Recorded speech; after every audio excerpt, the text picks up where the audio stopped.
Well, a surprising amount of people asked for a shed video, so let's do a shed video. So this is the shed. We'll do a pan around first of all. So there's the door you come in to the outside. Door outside. So as you can see, I mean, the shed is a real mess because I really haven't cleared it up this year. Usually every year it gets a good clear up, ready for when the equipment comes. This year it wasn't cleared up and the equipment came in. So, yeah, so up there, basically you've got spear guns and you've got bows and you've got all the tool. This tool rack was a good idea. I put up all these nails and that and put the spanners on so you can literally walk out the door, grab whatever you need for whatever job you're doing, and it works out well. The shelves are in a bit of a state, they need to be cleared up. I've got so much stuff going on here, all this sort of, I mean, you've got like a spare boat pump there, you've got in these tubs, I think this one here is boat spares, or like for servicing the engines, you know, spare plugs and all the rest of it. Then we've got other things here. I've got some float switches which I picked up cheap. Somebody was selling a load, so I just bought them. Might better use one of those in the boat this year if I can't. Because the trouble I've got is the one I've got in the boat is brilliant, but it's a bit big for the new boat where it's got to go. And you come around here, and a lot of these bits and pieces like life jackets and all this sort of stuff that's kicking around. This all came from the boat and some ropes. The new boat, like with the engine and everything else. All this stuff on the floor. This has all come from the boats again. It needs to be sorted out and cleared up. And he's even got the winch. I always take the winch off my trailer because I leave it in the car park. That way it doesn't get stolen. Yeah, and up there, I'm going to need that this year. That's a big box full of fiberglass. And of course we've got all the lures I worked on. This was from last year actually. I did all these because I cleaned them up, lacquered them, and whatever I needed doing to them. I give them coat lacquer quite often, some of them, because the hooks tend to scrape off the patterns, so if you lacquer them you put an extra hard coat on, which helps preserve the life of the lure. And over there we've got more lures, fishing tackle, boxes of fishing line. I buy everything like this. I don't buy, well, I do buy the odd spool, but I tend to buy things in bulk, like I buy 6, 10, 20, 30 spools of line at a time, and then I've always got it. And then going around there you've got all ropes I need to sort out. There's a whole lot of leaded rope that a friend gave to me, and over there we have a load of crab pot net which I picked up last year, I think. We've got my diving vest, regulator, flippers and all that sort of stuff over there. We've got crab pot bobbers, we've got mooring bobbers, crab pot necks, bit of everything. And over there you've got like oils, paints, that sort of thing in the corner out the way, sprays of different sorts. Got the fishing rod stand with the fishing rods in, a load of fishing rods that aren't in the stand. Little engine which we use on the dinghy to get to the bigger boat. And then this is just gardening stuff really. You've got, I don't know, saws, well you've got a welding mast there which is for welding obviously. That's for the strimmer which is in another shed. Just some tools. I might move some of the gardening stuff though because a lot of it gets taken out and never goes back in here, so it seems a bit pointless having it in here if it doesn't keep coming back into the shed. It ends up in another shed. So I had to think about it, and what I decided to do with the videos was we're going to go through, I'm going to clear up all the shed. As I go, I'm going to pick certain things out, discuss them, because there's a story behind everything. You might find it interesting, you might not. Also tips and tricks on all the equipment I use and why I use it the way I use it, and my experiences with certain things, which may be helpful to people who've got boats, who go fishing, all the rest of it. It may help you out, and it may answer questions to why maybe a lure works, didn't, why a pump stopped working, etc, etc. So I thought that's the best way to do it, and I'll do it over several series, or days, weeks, months. It's going to take a while to clear this up, I tell you. And as we go, I'm going to put these videos up each week. Whether they'll come up on the regular dates, like it won't all be shed videos of course, but I might throw them in between as well. I might sort of not, you know, we're putting 2 videos up a week, I might increase that to 3 or 4 while we're doing these shed ones, and just throw them in midweek and that for those people who want to see those ones. We'll start this one on a normal day, because what I'll do on the end of this video is I will put some fishing at the end of this, and it was a really, I think the bit I'm going to put on is was a damn good trip. I think it was a nice trip, that one. Anyway, but it was short. And I will leave a timestamp below the video, probably in a comment, top comment. And you just click on the timestamp if you want to skip straight to the fishing and avoid all the shed stuff and the storytelling and just looking at stuff and just my experiences with it. Anyway, let's get on to the shed. And there's always this bike which is getting in the way. I really need to get rid of the bike. The thing is with the bike is I used to use a bike or a mountain bike sometimes, you know. I mean, until I actually got my car when I was obviously a kid, I used to use a bike all the time. But the thing is now there's so many people moved to this island, and now there's a lot more cars. It doesn't matter where you go through lanes, it's full of cars. You go on the main roads, obviously it's full of cars, and riding a bike just isn't fun anymore. Years ago it was fine when you're going through the country lanes on your bike and, you know, going to places, but now you just constantly meet cars, or you've got cars building up behind you, and it's just basically too many people. Just so many people come to this island and they're building houses everywhere, and I mean, they all come and say what a beautiful island, but they don't realise that if you just smother it with people and build all over it, you're destroying what you came for. Which, again, makes no sense. Anyway, I'm going to start up here. I'll show you this. This is, well, it sprays oil basically. Now what I do with this is I mix oil, old oil, with floor wax, because floor wax is really, really hard stuff. And then what I do is I spray it underneath the car once a year, and it coats the underneath of the car. Now you think it's all wet and oily, it's not. What happens is it goes on there, after a day or so it goes rock hard, like almost like a plastic coat. It turns everything black, anything that's rusty will turn black, stays black, and you throw water on it and it just repels the water. It's just like wax oil, what they call wax oil, but this is like, so I make it up myself because this goes rock hard. I don't know how long wax oil lasts. I don't think it's, I mean, it depends I suppose on the quality of it, but I go where I trust, and I use this on the cars, and it'll extend the life of your car, because you've got to drive your car on the beach, you see. And of course salt water is one of the worst things you can get for the underneath of your car. So that protects it.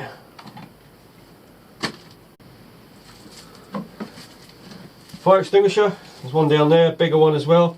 This one came off the boat actually, so it'll probably go back on the new boat. I might keep it in there, especially if I do cooking and that on the boat in the summer.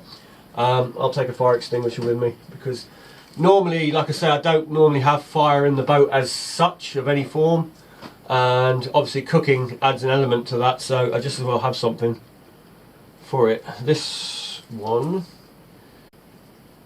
powder. It's a powder one, so yeah, CO2 is probably, so the CO2 it comes out quick and it's gone quick. Powder puts a layer on, but powder is really messy. Alright for a boat I suppose, because you can wash a boat down, whereas a house or something, oh. I've actually seen one going off of these before. When I was at school years ago, in a class, a couple of kids were messing around by the fire extinguisher, and one of them grabbed the pin and the other one pulled him or something like that, and the pin pulled out, and or he grabbed onto it or crushed down on it or whatever. Anyway, he fired the fire extinguisher and you just saw this wall of white come flying down the room.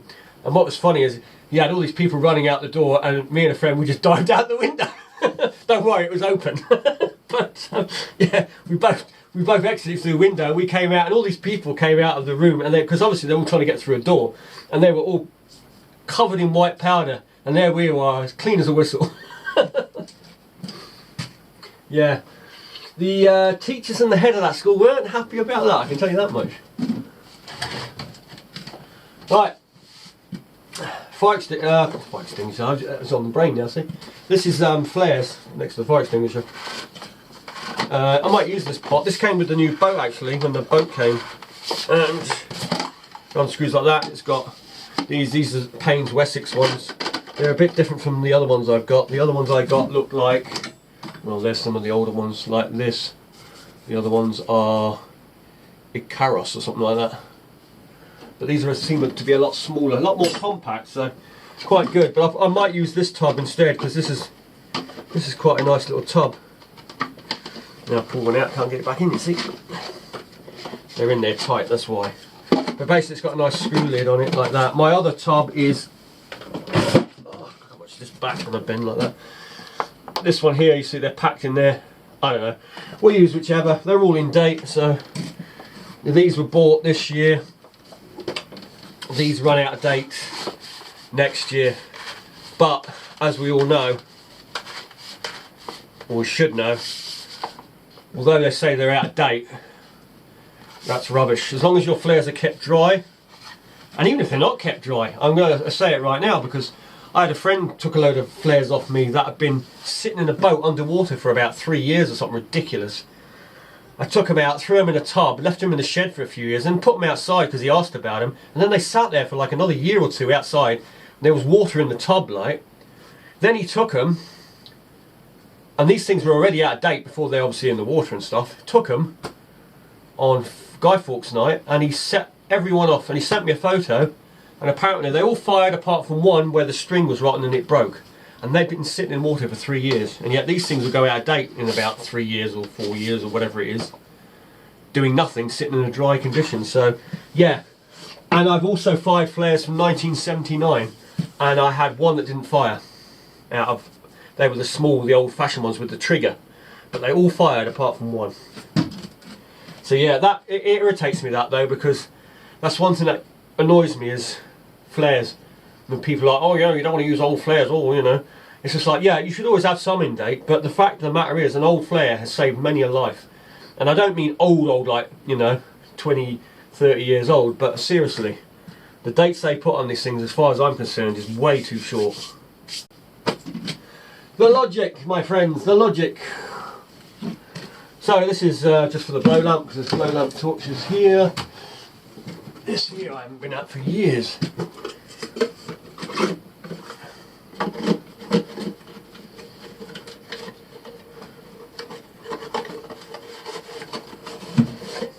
Oh yeah, see if it's still, that's probably all rusty now, it's been in there so long. Probably still work though. It's here. Know what that is? Now it's not for fixing your exhaust, although it probably could work. That is a piston ring compressor. It's basically when you pull your engine apart and you want to get your piston rings back in, you clamp that round it and you slide the piston back in and the rings will go in, otherwise you'd have trouble getting the rings in. So piston ring compressor, even says it there. It's a car we had in Sweden, it was a Golf. It went wrong. So it started getting like black smoke coming out the back, which wasn't good. So I took a couple of days off work, bought a Haynes manual to get all the torque settings and all the rest of it, and basically stripped the whole engine down right back to the pistons, and found that somebody had actually obviously opened it up before and found that the oil scrapers were missing on the pistons. So anyway, rebuilt the whole engine, put new piston rings in, new compressor, oil scrapers, changed all bits like new plugs, leads, new engine bolts, everything got replaced like that at the same time, all for about, what was it now, a couple £100. And then that car went on for years. It went down, travelled across Europe a few times, and you know, I mean, it did alright. I actually, after I'd finished stripping the whole thing down, we took it up to the garage just to get him to check it over. He looked at it, said yeah, everything's fine, and that was it. Like I say, ran for years after that. So was quite pleased about that, and didn't end up with a whole load of jar spare parts either. So there you go. But one thing I did do, as I was tearing everything down, which if you ever tear an engine down and you're going into the levels of that are beyond your experience, you might say, write everything down in the order you did it in, and that way you can just reverse everything and know what you're doing when you put it all back together. So that way you don't run into problems where you put something back and then find out, damn, I should have put that in, forgot, now I've got to strip it all down again. So little tip there. Right, what else we got up here? This is a bit of a wheel. This is I can't even say it. For a smoker, it's the wood chips. This is an Abu one. This is an old one. You can buy these in fishing tackle shops or wherever they sell the smoker, camping kind of places. You can get different types of wood chips. It's just for when you use the little smokers that you buy to smoke your fish. So I keep that one there, obviously, for when we smoke mackerel, which I haven't done this year. it's one thing I never got around to. Now this here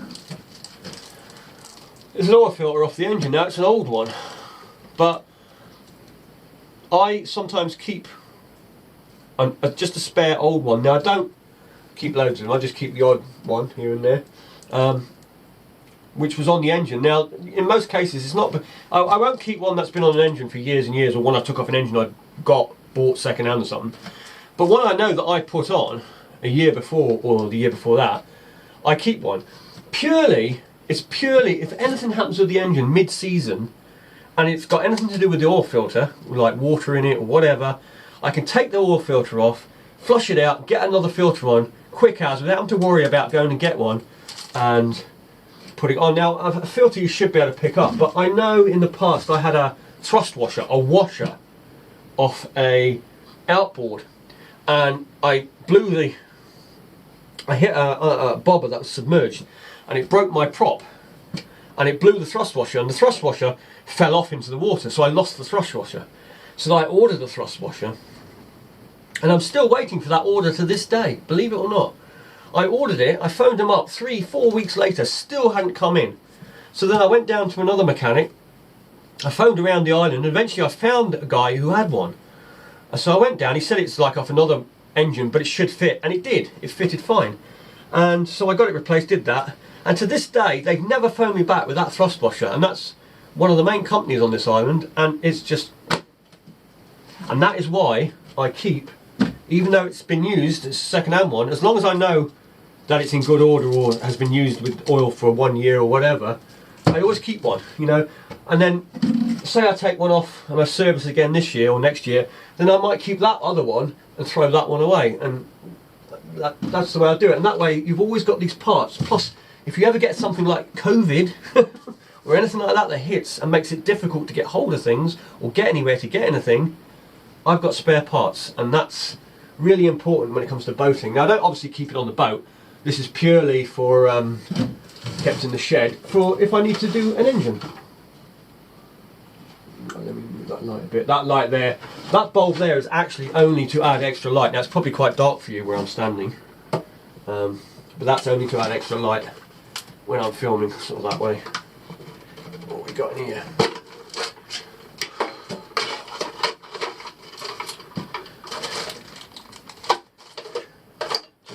Rubbish. Curtain rings, wooden curtain rings, packet of French bangers. Don't ask, they've been in there a few years. I've got to see what I'm doing because there's a big old spider up here somewhere, and I don't mind spiders more than that. I like to know where they are though, you know. It's that horrible thing where you might get one go running up your arm or something.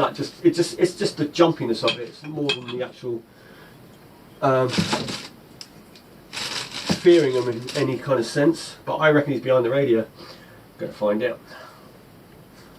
Where are you, Mr. Spider? Don't come flying out. I've had one jump on me before. That wasn't a pleasant experience.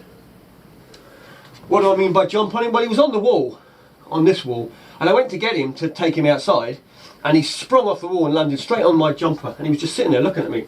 And that was one of those big tube ones, which, yeah, they're really big black and they've got huge fangs on them. Apart from that, they're quite docile. He might be in the radio. Right. Like I say, having spiders around isn't a bad thing. I mean, they do eat all the insects and that. So it's just like you just don't like them dropping on you and things like that when you're trying to work on stuff. And suddenly you've got something crawling over you. Right, so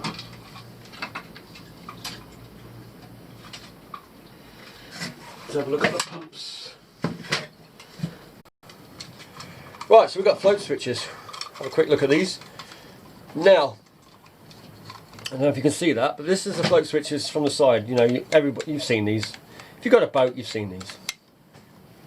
So this activates your pump when you're not there, lets the water escape from your boat so your boat don't sink. Now, you'll see this one, they come in the side here. What happens is they go up and they curl over and go into this, which is the switch. But where they curl over, Every time it does that, this wire does that. Not here, but in there. And it does that every single time. And eventually, that wire doing that over a year or whatever, 18 months, you'd be lucky if you get a couple of years, breaks. I mean, saying that depends on your boat. I mean, obviously, if your boat doesn't get a lot of water in it, it'll last a lot longer. My boat always got water in it, always on and off. These things don't last more than sort of a year or so. I think I've had just over a year with one. Shortest one was a couple of months, and every time the wire breaks.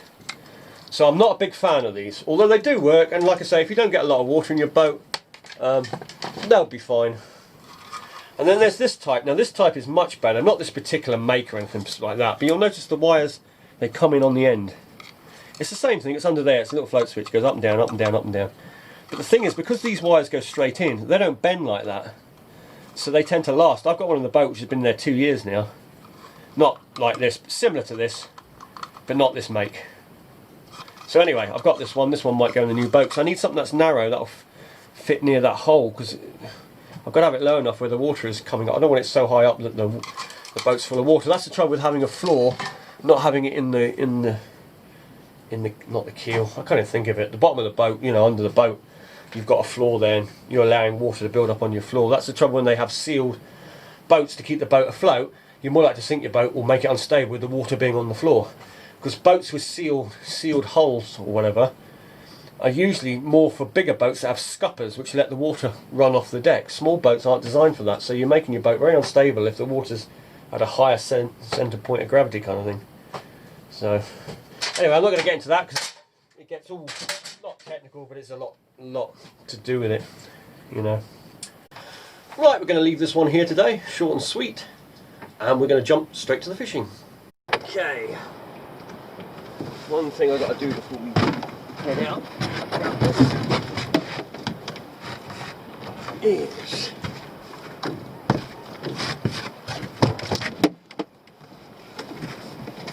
put this on our mooring. I normally switch out my bobber each year at the end of the year and then switch on a new one each year because you get weed growth and stuff. I didn't do it last year. I think the weather came in so quick I didn't sort of think about it before I'd pulled everything out the water. So we'll do it now quickly.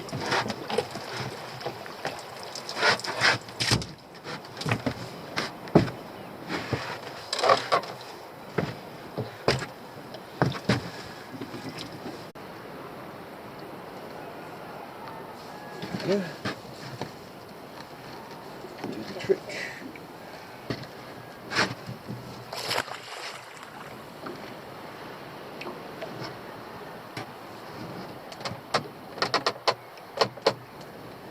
Right, let's go.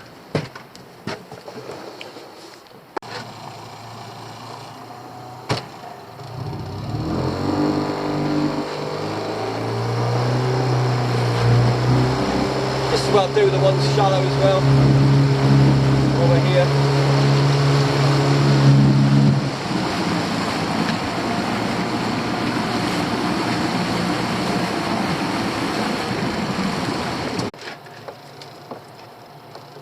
This stuff is terrible. It wraps up on your ropes, and then when you get a big roll or a storm, it drags your pots.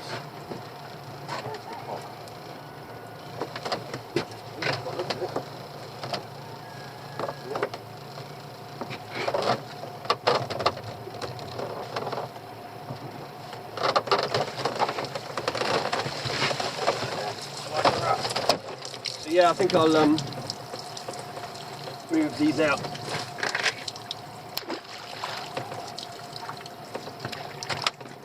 Not these, some others over that way. Just get these away from that patch there. It's a little bit high up here, you want to be over this way a bit more.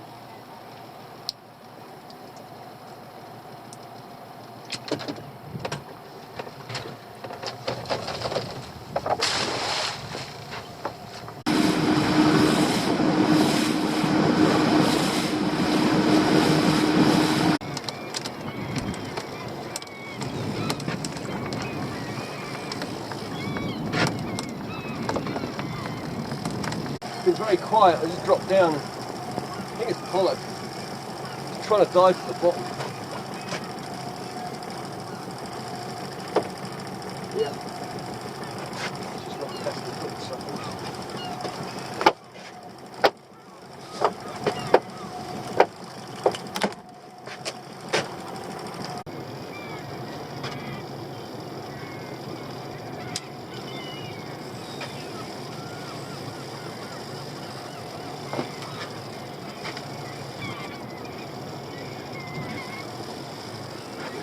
be a pollock, I think.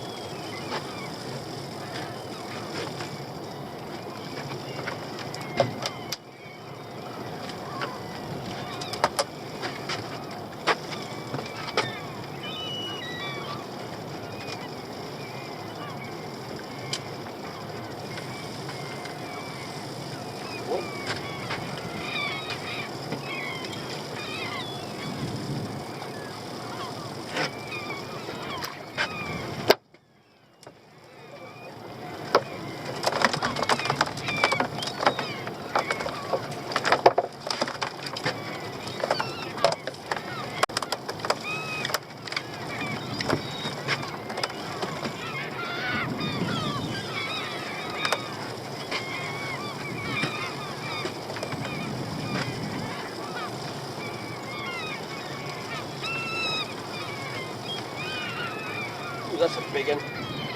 That really is a big one. No.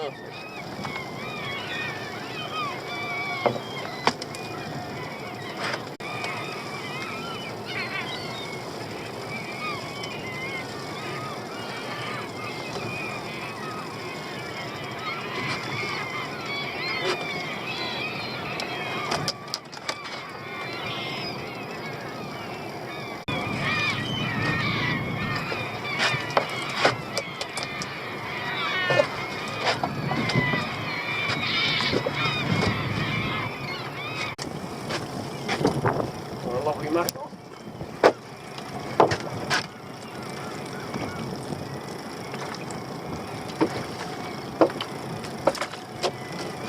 It's a legal one. There's a legal lobster there. Right. So there we go. Got our 3 lobsters we had in our pot. We got our shanker, which I'm going to throw that back over the side, to be honest. We've got our spider crab we just had, but somebody else can have him. I'll show you on the gauge actually. This is the legal size here. As you can see, it's over the size, but I'm not going to keep it. Like I say, somebody else who doesn't have pots that far out, standard chance they'll have him one, so just leave it there. And this, I mean, it's a nice crab, but we've got some already, some big ones stored up, and being it's only the one, I'm gonna let it go. Anyway, that was from our 1 pot, the 3 lobsters, and that last of those 4 pots. And there's our fish there. Pollocks decent size, not huge. Bass is the biggest thing in there, which is a nice size. We'll be cutting that one up. I'm going to store a bit more fish in the freezer this year. And underneath we got our mackerel. We got 18 mackerel. 18 mackerel, about 8 pollock I think it was, or 9 pollock, and the bass.